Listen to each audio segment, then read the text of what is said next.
Olá pessoal, bem-vindos a um novo vídeo em português. Hoje vamos ter um vídeo muito interessante, pelo menos para mim. Já faz tempo que eu comprei esta revista e já li um pouco durante a minha viagem de Portugal para a Alemanha. Foi a última vez que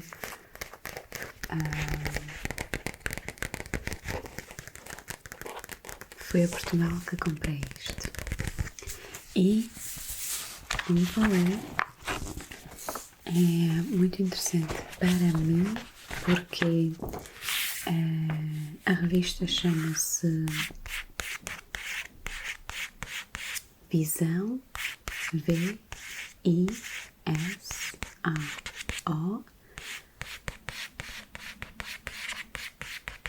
História, H-I-S-T-O-R-I-A, História, Visão, História. E esta edição é de 100 anos da descoberta do túmulo de Tutankhamon, o Antigo Egito, a vida cotidiana, a organização política, as artes, os trabalhos arqueológicos, o impacto em Portugal, Portugal, a decifração dos hieróglifos, influências na moda, no cinema e na literatura.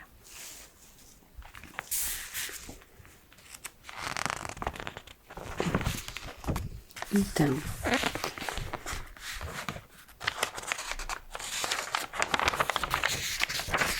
bem interessante assim, a revista é totalmente dedicada ao Egito, tá? Então, as grandes épocas do Antigo Egito vêm de Neolítico, que é de 6.000 a 4.500 a.C., que começa a fixação das populações. E a próxima época é a época pré-dinástica, onde formam-se pequenos estados ao longo do Rio do Nilo. Entretanto, a época arcaica, primeira e segunda dinastias, unificação política, Império Antigo, primeiro período intermediário. Império Antigo é o tempo das pirâmides e é da terceira à sexta dinastias. Portanto, é primeiro período intermédio, Império Intermédio, segundo período intermédio, Império Novo, que foi a época onde o Tutankhamon viveu, que foi entre 1550 a 1070 anos antes de Cristo. Terceiro período intermediário, época baixa, época greco-romana. Aqui, pronto, é o tempo da Cleópatra e do Império Romano, obviamente. Mas é um esquema bem interessante. E aqui diz que um dom do Nilo. Foi assim que o historiador e viajante grego Heródoto designou o Egito, cuja faixa de terra fértil nas margens do rio se ficava a dever ao regime das cheias anuais. Uma geografia divina. Sem o rio Nilo e o seu regime das cheias não existiria o Egito, berço de uma das mais antigas e duradouras civilizações. É bem bonito. assim. Tem uma coisa dentro. Pois tem. Enfim.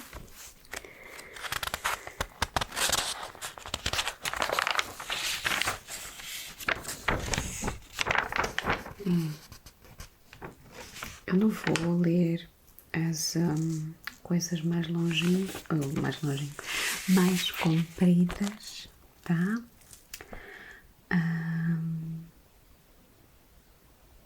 Mas vou tentar passar por alguns excertos assim mais interessantes. Então, Kemet ou Kemi, com capa, os dois. Nomes que os antigos egípcios davam ao seu país. Interessante. Estão a ver, já aprendi várias coisas hoje, mas essa vai ser mais uma, por acaso não sabia que Kemet ou Kemi.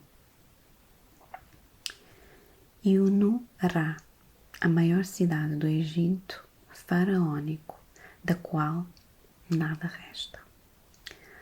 Outra coisa que eu não sabia, né? Haipi, divindade que personificava as águas da enchente anual do Nilo. E tinham Sobek, que era o deus do Nilo. Então tinha um deus para as cheias do Nilo e um deus do Nilo. Interessante. Pirâmides de Giza, construídas entre 2600 e 2500 anos antes de Cristo, no tempo do Antigo Império, para túmulos dos faraós Khufu, Quéops e Khafre, Quefrem e Menkaure, Miquerinos. Excuse me. Mas porquê que esses nomes duplos? Quéops, por acaso, é a forma como se chama a pirâmide de Khufu, que é a pirâmide de Quéops, em ucraniano. Então talvez Quéops é uma pronúncia mais aproximada do nome real. Tem muitos nomes históricos que a gente não pronuncia bem porque esses nomes foram inicialmente pronunciados de uma forma ou inglesa ou francesa, dependendo das colónias, ou lá está de quem encontrou as coisas relativamente a essas personalidades, né? Então tem muitas palavras que na verdade a gente não está a pronunciar certo. Então talvez é esse o caso, mas são esses três, né? As três pirâmides, é de Quéops, Quefrem e Miquerinos, enfim, são os primeiros dos ex-libris do Egito. Situam-se a cerca de 25 km do centro de Cairo, na prefeitura do capital do moderno Egito. Está certo. Então, a maior cidade do Egito faraónico era Inu-Ra. E não tinha nada a ver com a atual capital. A gente vai aprender muita coisa aqui hoje. Ou talvez não, para as pessoas que adormecerem logo. Mas tudo bem, né? Tudo bem.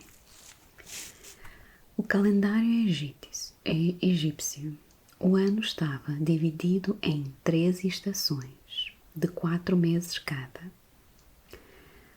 Akhet abrangia a subida, inundação e o início de uma fase de descida das águas de meados de julho a novembro. Peret, estação das sementeiras, de meados de novembro a março. Chemo, ou Chemo, Chemo, Chemo, estação das colheitas, de meados de março a julho. Interessante, a estação das colheitas é entre março e julho, que normalmente é a estação de semear, pelo menos aqui na Europa, né? Interessante. 3 estações de 4 meses.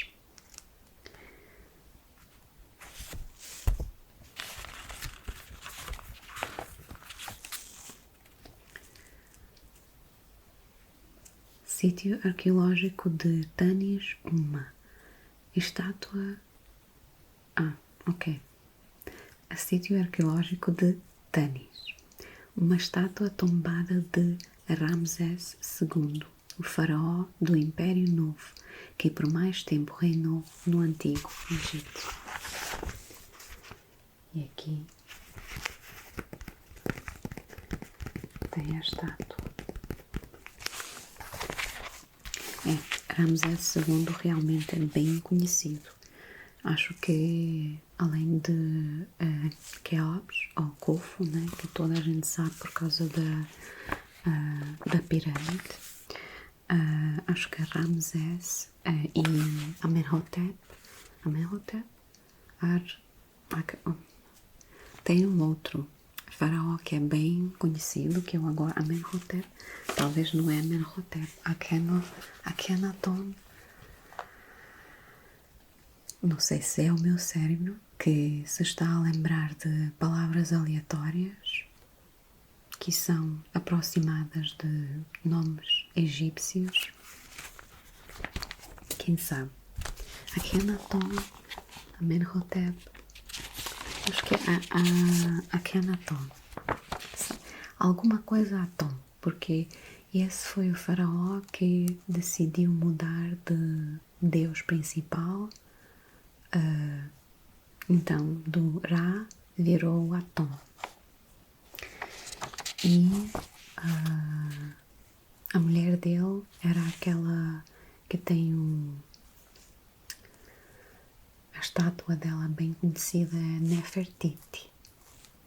Essa aí. O país dos faraós. Tem aqui uma carta bem bonitinha também. Vamos ver se eu encontro alguma coisa que é interessante aqui para ler. Ok. Então, o país dos faraós. Ao longo de 3.000 anos, desenvolveu-se no Vale do Nilo uma das mais interessantes e originais civilizações da história, que na sua máxima extensão abrangeu um território que se estendia da atual Síria a noroeste ao atual Sudão, ao sul. É bastante. Aqui tem Giza, as famosas pirâmides de Khufu, tradicionalmente designado no Ocidente por Quéops. Ok, então é o contrário daquilo que eu disse. Afinal, é o Ocidente que chama o faraó de Quéops, mas então ele se chama Khufu. Tá certo. Então, Khufu, Khafra e Menkaura, bem como os fins, provavelmente relacionada com Khafra, erguem-se neste planalto, atualmente um subúrbio de Cairo. Aqui fala de umas batalhas do Ramsés II, está, que conquistou o norte da Síria, todas as cidades, etc, etc. Planta do Vale dos Reis. entre os séculos de 16 a... entre os séculos 16 e 11 a.C., foram aqui construídas tumbas para os faraós e nobres poderosos do Império Novo. No Vale dos Reis foi encontrado em 1922 por Howard Carter, financiado por Lord Carnarvon,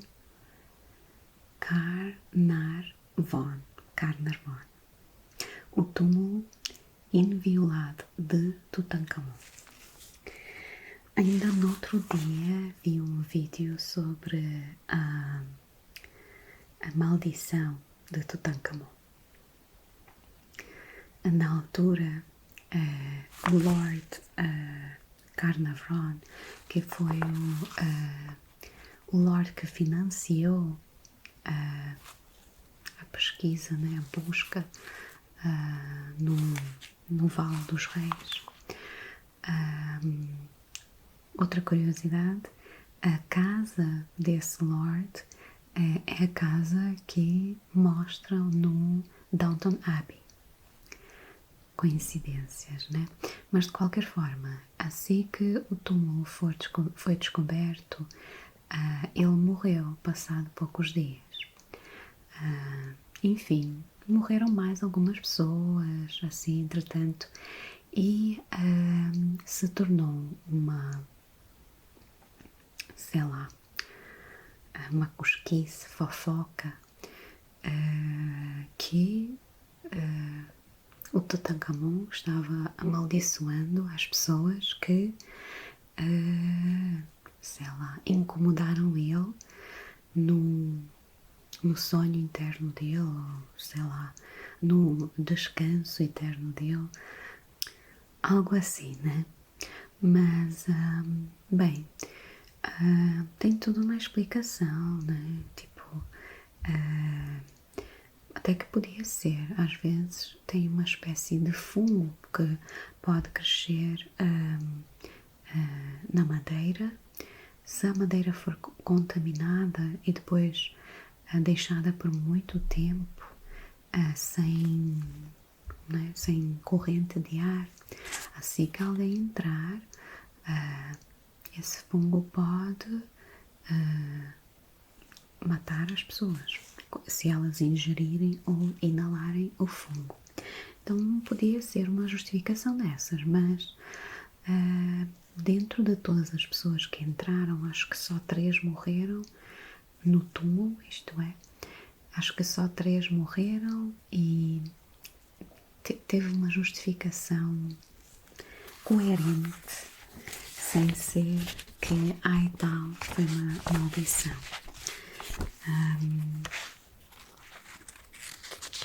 Enfim, mas é interessante, eu achei super interessante que o Lord que financiou era o dono da casa de Downton Abbey. Super interessante. 3.000 anos de história. Desde a época pré-dinástica até Cleópatra, transcorreram cerca de 30 séculos. E é esse o tempo que dura a civilização do Antigo Egito. Então, o Egito e a própria civilização durou tanto tempo que, na época de, vamos dizer, mesmo antes da Cleópatra, na época em que o Império Egípcio estava dominado pelos romanos, né? Ou os Ptolomeus, a descendência do Alexandre o Grande, da Macedónia. Então, mesmo antes dessa época, eles tinham no Egito arqueólogos do Antigo Egito. Ou seja, a civilização durou tanto tempo que a própria civilização de Egito tinha estudos sobre Egito Antigo. Então, a gente hoje em dia estuda a civilização de Egito. E eles na altura, isto 2000, 3000 anos atrás, eles também faziam isso. Incrível.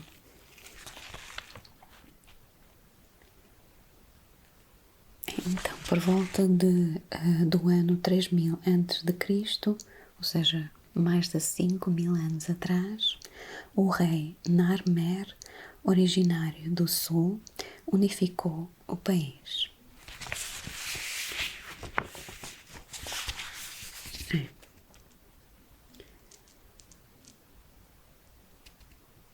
Tem aqui a deusa Maet, deusa ligada às noções de justiça, verdade, equilíbrio, harmonia, afeto e solidariedade. Coisas que hoje em dia a gente precisa muito.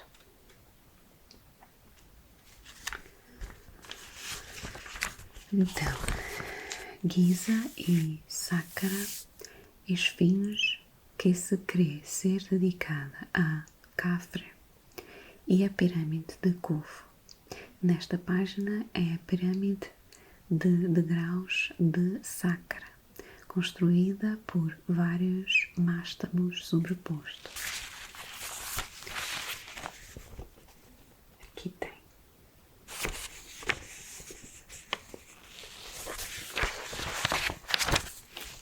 São fotografias lindas, por acaso. Na verdade, tem uma conspiração, teoria de conspiração, que Esfinge é muito mais antigo que se pensa ser, porque os danos que estão nos Esfinge são muito diferentes que os danos que estão nas pirâmides, e aparentemente tem partes que parecem ter sido danificadas por erosão de água e não por erosão de ar ou elementos, né? Sei lá, chuva, vento, etc. Mas água parada, como se a esfinge estivesse coberto por água. Eu não sei, na verdade. Eu acho que sim, que a base dos fins tem uma erosão interessante, digamos assim, mas para ser muito sincera, eu não sei. Ok, sim, os fins era mais antigo do que a gente pensava, né? Mas e daí? Né? Tipo, bem, tem um monte de teorias de conspiração que as pirâmides foram construídas não por pessoas que, obviamente, eu não sei. Eu não vou dizer que eu discordo completamente. Quando eu era nova, eu concordava muito com aquilo que a ciência dizia. Se a ciência dizia assim, ponto final, acabou, né? O branco é branco, o preto é preto, enfim. Mas hoje em dia eu entendo, e também com o decorrer dos anos, muitas coisas na ciência que se achavam definitivas mudaram entretanto. Inclusive nas ciências que eu acho algumas das mais exatas, por exemplo a biologia, né? Uma pessoa poderia achar que, tal, bem, a gente já analisou o nosso corpo, o nosso próprio corpo inúmeras vezes, né? Porque a gente tem acesso. Mas afinal as coisas mesmo assim ainda mudam, né? Então eu não posso dizer que eu discordo completamente, que eu vou dizer que tal, não. É impossível que as pirâmides ou outra coisa qualquer que é dita ser construída por aliens não foi construída por aliens. Eu não sei. Eu não estava lá. Eu não faço ideia. Eu acho que existe um problema muito grande de civilizações que vêm à frente destruírem a informação e a cultura e muita outra coisa, e a história das civilizações que vieram antes. Então eu não posso dizer que essas histórias não foram reescritas para, sei lá, para serem mais convenientes para as civilizações futuras. Isso já aconteceu várias vezes e foi confirmado, né? Então, várias vezes não, quase sempre isso acontece. Quando chega alguém e acha-se no direito de que ele, ou acha-se que ele está mais certo, então, pronto, destrói tudo o que veio antes. Eu acho que isso é um dos nossos maiores problemas, lá está, falta de tolerância, falta de respeito. Enfim, mas eu estou a me aprofundar muito. Então, aqui tem o José e Ramsés II. O primeiro em cima foi um soberano da terceira dinastia do Antigo Império e segundo, ao lado, reinou durante mais de 60 anos no Império Novo. Então, o Ramsés, essa é a imagem maior, bem conhecida, que tem vários templos dedicados para ele, na verdade. Bem, ele durou 60 anos. Para a altura, eu acredito que a esperança de vida nem era tanto. E ele foi faraó durante todos esses anos. E pronto, aqui tem a Cleópatra, a célebre rainha da dinastia Ptolêmica. Foi a única soberana do Egito independente antes da conquista romana. Talvez foi a única soberana do Egito da dinastia ptolemaica que não estava sobre o poder dos romanos.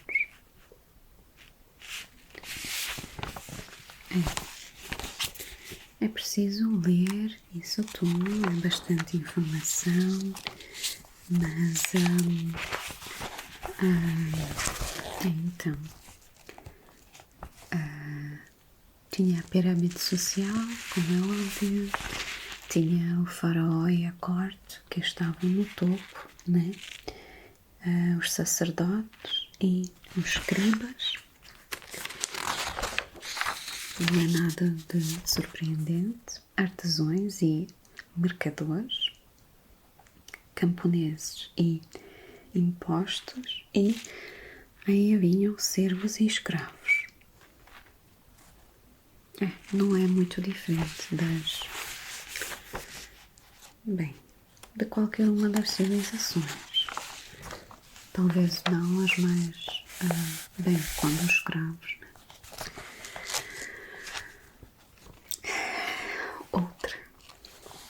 Outro tema muito polêmico que eu não vou falar sobre, nunca entendi como qualquer civilização podia achar que podiam classificar alguém como escravo. Uma pessoa, né, igual a todas as outras pessoas. Enfim, um cotidiano difícil. Se uma minoria gozava de mordomias, a maior parte da população levava uma existência de grande dureza, no meio da falta de higiene e das doenças. Pois claro.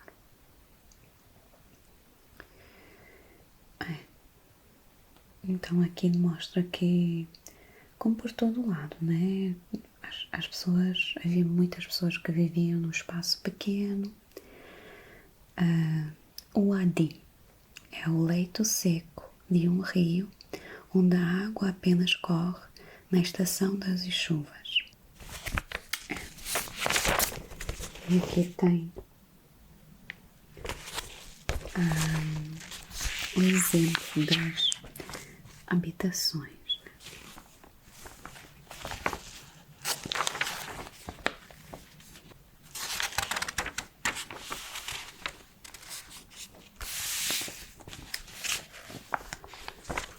A religião omnipresente. O culto predominava sobre a doutrina e era este conjunto de práticas que, segundo os antigos egípcios, mantinha o cosmos em funcionamento.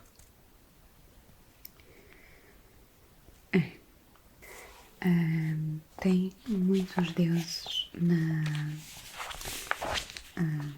na religião do Antigo Egito. Eu já tentei estudar alguns principais, mas é muito difícil, porque ainda há pouco a gente leu que tinha um deus do Rio do Nilo, tinha um deus para as cheias do Rio do Nilo, né? Mas aqui eu acredito que são alguns dos mais conhecidos, com certeza.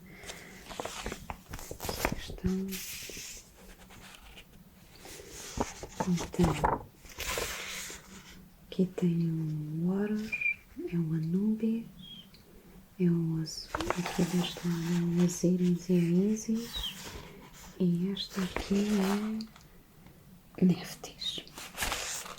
Exato. O Osíris é considerado o rei dos deuses, ou sei lá, o rei dos deuses, o Masterchef. Não, o principal dos deuses. Na verdade, Horus, Anubis, Osíris e a Ísis. Horus é o filho do Osíris e da Ísis. Osíris e a Ísis são irmãos e têm mais 2 irmãos. Enfim, Seth é o outro irmão de Osíris. Mas, enfim, esses eram principais porque Horus, com a cabeça de falcão, era o protetor da monarquia faraónica. Então, era importante. Anubis é o deus com a cabeça de chacal e estava ligado aos mortos e à mumificação. Outro importante. Bem presente nos desenhos, na Saba. Néftis, o nome desta deusa, significa literalmente a senhora da casa. Pronto, tinha uma senhora da casa. O Osíris reinava sobre a terra e ensinou aos homens as práticas agrícolas. Eu tenho uma história sobre o Osíris, porque ele é o deus que foi ressuscitado. Foi morto pelo Seth e foi ressuscitado. Interessante, né? Tem uma equivalência a outro alguém que a gente não vai mencionar. E a Ísis, que foi a deusa que ressuscitou o Osíris e a irmã dele, a divindade que representava o modelo egípcio da esposa e da mãe dedicada. Tudo isso. Obviamente tem o Ra ou Amun-Ra, dependente na qual altura se refere ou a quem se refere também, porque, bem, ele tem várias ramificações. É o Amun, é o Ra, é o Amun-Ra, é o Atom, enfim. Arte para a eternidade. O gosto pelo equilíbrio e a harmonia marcam a arquitetura, a escultura e a pintura do Antigo Egito, atraentes e facilmente reconhecíveis. Isso é verdade. Uma pessoa não consegue confundir.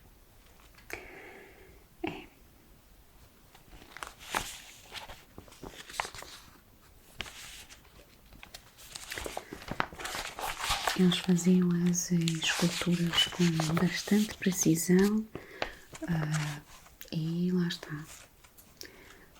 Supostamente a aparência exata das pessoas, ou lá está, dos seres que eram representados.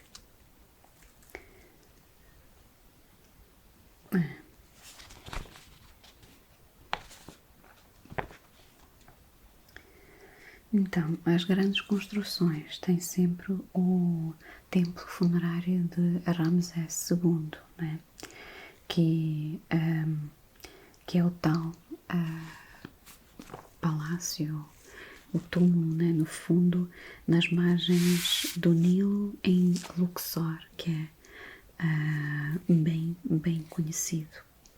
E pronto, é dedicado ao deus Amon. Acho que toda a gente reconhece aqui esta entrada ao templo e ao túmulo. Mas sim, deu para ver, né, que Ramsés durou muito, tinha muito dinheiro e muito mais.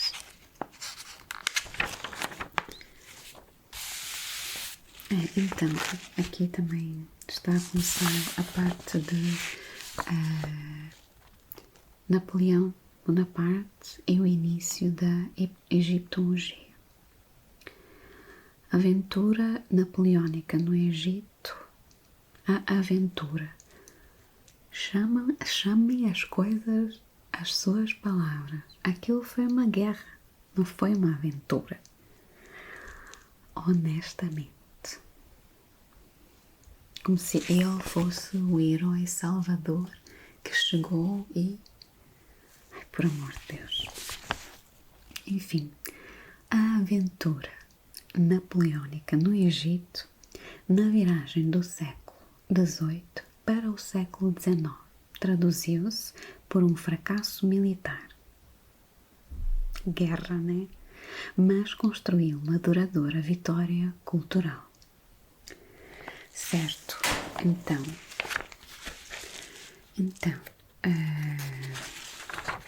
a pedra de Rosetta foi encontrada por um soldado do Napoleão. Basicamente, eles estão a construir uma fortaleza para proteção, à procura de pedras, né? Calhau. E o soldado encontrou essa pedra, viu que ela tinha os 3 idiomas e pronto, né? Foi assim que toda essa situação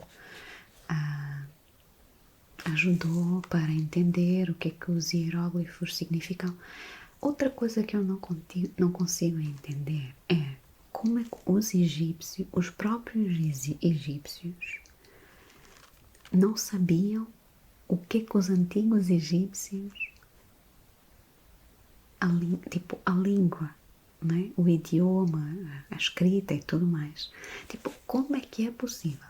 Eu sei que a língua evolui e, sei lá, o português de hoje não é o mesmo português de há 1000 anos atrás, o inglês de hoje não é o mesmo do inglês há 1000 anos atrás, mas no fundo são ainda assim idiomas que uma pessoa, ok, isso aí soa a inglês ou a língua anglo-saxónica.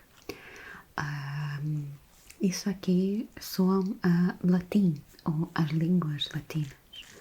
Mas honestamente, tipo, como é que é possível? Juro. Outra coisa que não me cabe na cabeça. ok, vocês são do mesmo país, um país que esteve lá, ok, que foi conquistado por outros impérios e não sei o quê, mas pá, não sei, meu, não sei, eu juro. Talvez só sou eu, mas tipo. Enfim. Tá, acho que vou escapar essa parte do Napoleão e da guerra lá e tal. Então, essa é pedra de Roseta. Se algum de vocês não sabe. Mas ela está no Museu Britânico, em Londres.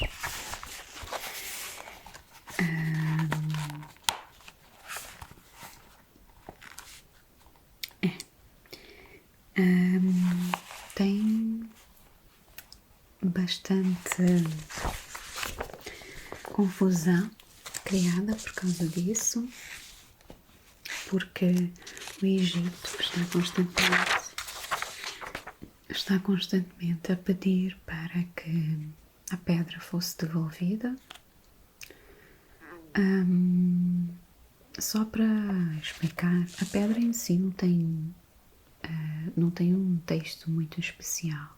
É só o fato que ela é escrita em 3 línguas, né? Os hieróglifos, o egípcio antigo, ou seja, o que veio a seguir aos hieróglifos, e depois o grego. Então, para todas as faixas, né, da população entenderem o que era aquilo, mas aquilo era só um texto que explicava que iam ser cobertos impostos ou cobrados impostos, etc. Então o texto em si não é nada de especial, a pedra em si não é nada de especial porque ela não é única. Depois de esse soldado napoleónico ter encontrado essa pedra, foram encontradas muitas delas assim, porque foi uma cópia que foi criada para todo o país, né? Porque eles queriam informar toda a gente que eles iam cobrar esse imposto. Então, a pedra em si não é única, né? Tipo, tem várias pedras com, sei lá, maior ou menor conservação, só que essa foi a primeira que foi encontrada, né? E que deu o resultado de começarem a decifrar os hieróglifos e entenderem o que é que está escrito nas ruínas e nas pirâmides, etc. Sim, mas o que é que eu quero dizer com isso tudo? Provavelmente nada. Eu não sei se, tipo, ok, mas eu entendo, sim, foi a primeira pedra que foi encontrada, mas tem muitas outras que são exatamente iguais. Então, qual é a diferença? Enfim, é só um pequeno à parte, digamos assim. E aqui é o herói do dia, Tutankhamon. O descobridor e a descoberta. Howard Carter e um trabalhador egípcio examinam o terceiro sarcófago de Tutankhamon, feito de ouro maciço que se encontra dentro do segundo sarcófago. Então, Tutankhamon não era um faraó muito importante. Na verdade, ele nem foi faraó durante muito tempo. Ele era uma pessoa muito doente. Ele era doente por causa de casamentos entre problemas genéticos, basicamente, porque os faraós, para preservar a linha, bem, isso não foi só com os faraós, também lá está as monarquias de todo o lado, a espanhola, a portuguesa, a inglesa, e o outro lado. Todos se casavam entre, se não forem irmãos, eram primos, eram, sei lá, filhos, tios. Para mim é uma pouca vergonha, mas ok. São tempos diferentes, né? Enfim, então Tutankhamon era geneticamente muito doente porque era uma pessoa fraca geneticamente, porque os pais eram irmãos, provavelmente os pais do anteriores também eram irmãos, então não dá para durar para sempre. Se vocês não sabem o que é casamentos e procriação entre pessoas da mesma família, enfim, eu recomendo ir ver porque é super interessante, mas é uma deteriorização exponencial. Enfim, então ele não era Tutankhamon, não era um faraó como o Ramsés, né? Que o Ramsés II, que viveu durante 60 anos, conquistou novos territórios, reinou durante 60 anos. Eu gostava de ter visto o que é que, ou como o túmulo de Ramsés era. Porque se o túmulo de um faraó tão minúsculo, digamos assim, foi dessa forma, sei lá, tinha todo esse ouro e não sei o quê, nem era muito ouro assim, em comparação a, sei lá, outros, não é? Mas estava intacto, né? Estava tudo ali. Então, essa parte é a parte do herói dele. Enfim, mas é isso. Ele foi encontrado no Vale dos Reis e pronto, em 1922, né? No ano a seguir, os turistas já se estavam a acumular para ver, fazer fila.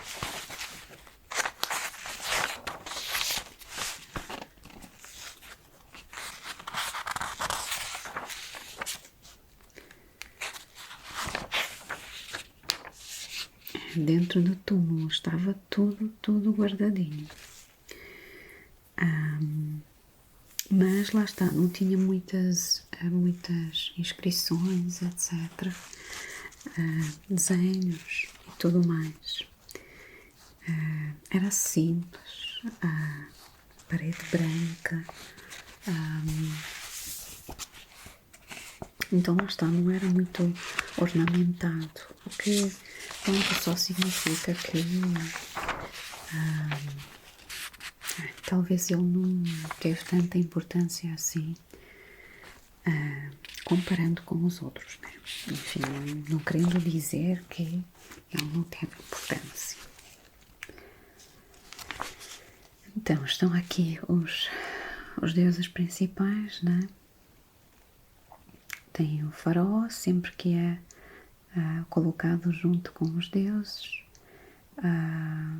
Isso já é na sala onde estava um sarcófago ou caixão. A parede oeste tem a representação mais importante da câmara funerária. Trata-se de um extrato do livro da Duat, Mundo Subterrâneo, em que, em 12 divisões retangulares, aparecem figurados outros tantos babuínos, substitutos noturnos do sol, simbolizando as 12 horas da noite. O mesmo é dizer as horas da jornada do faraó no mundo do além até renascer.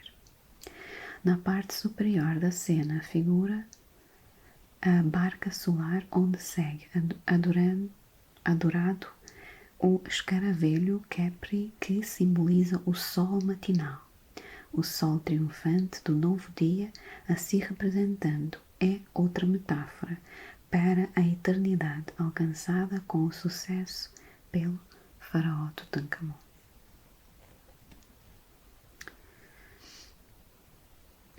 Então tem aqui o Osíris, como sempre, tem a deusa Nat, ou Nut, que é a deusa do céu e do mundo dos mortos. É isso.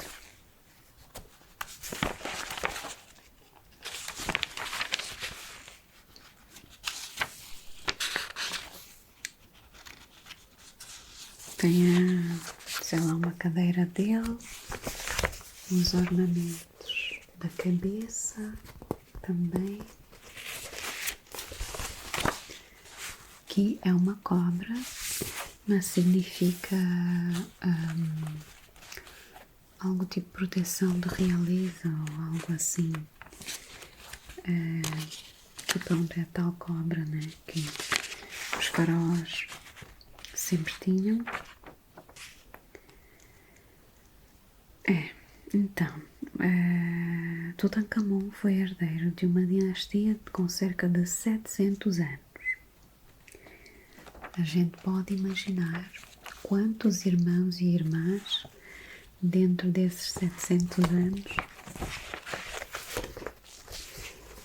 que tem ele. Então, a Nefertiti já está aqui, né? Há um bocado estava eu a falar sobre o Akhenaton. Eu acho que é Akhenaton.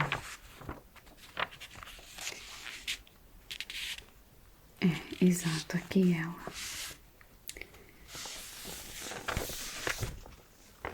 De novo. E uma, sei lá, reconstrução atual. Quiçá, devido que os egípcios tinham a maquiagem assim, né? Cheia de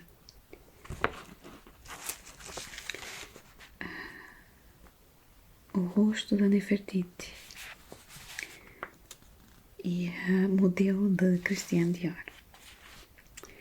Aí está.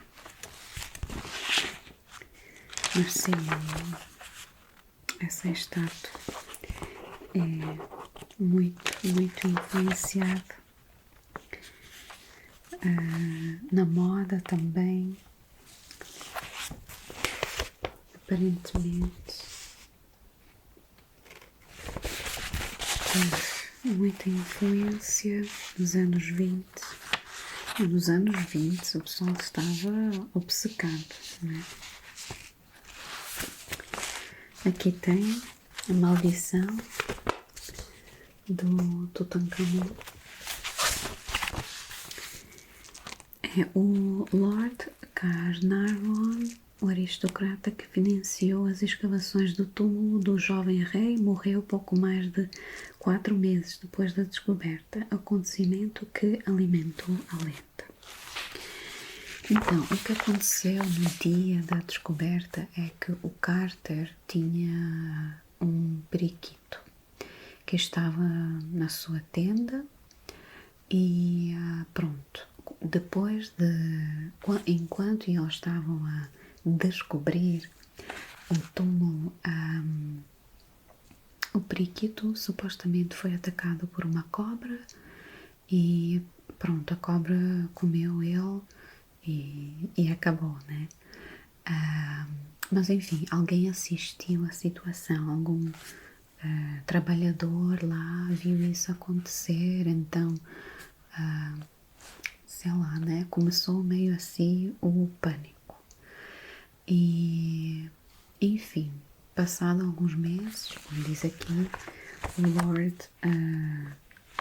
Carnarvon morreu, supostamente por causa de uma picada de mosquito.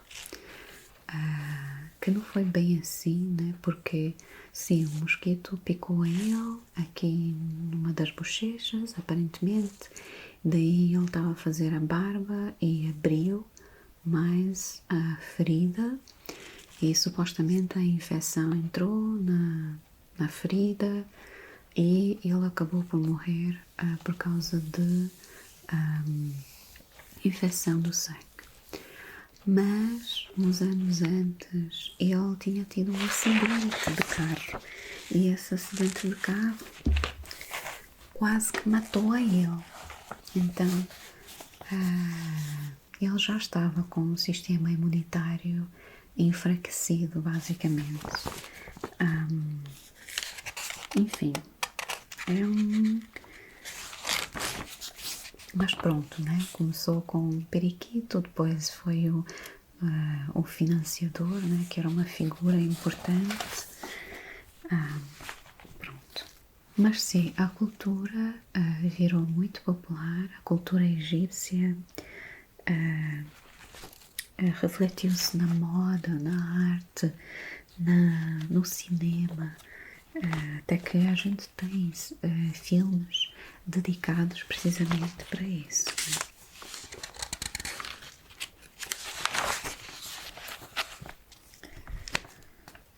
Tutankhamon em Portugal. A descoberta do túmulo de Tutankhamon foi noticiada pela imprensa de todo o mundo, de forma inusitada e sem precedentes, como se passaram as coisas em Portugal.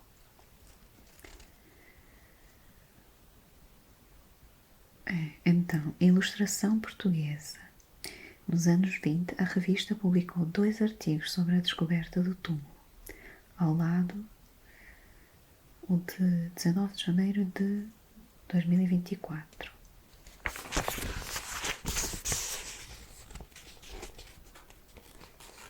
Então, ele é tão conhecido porque, lá está, todo mundo, né? Todo mundo reagiu.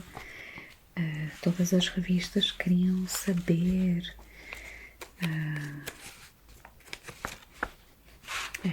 Ficou toda a gente curiosa.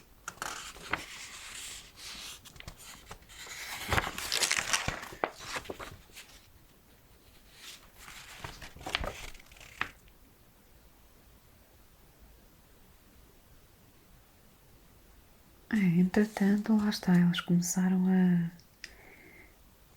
traduzir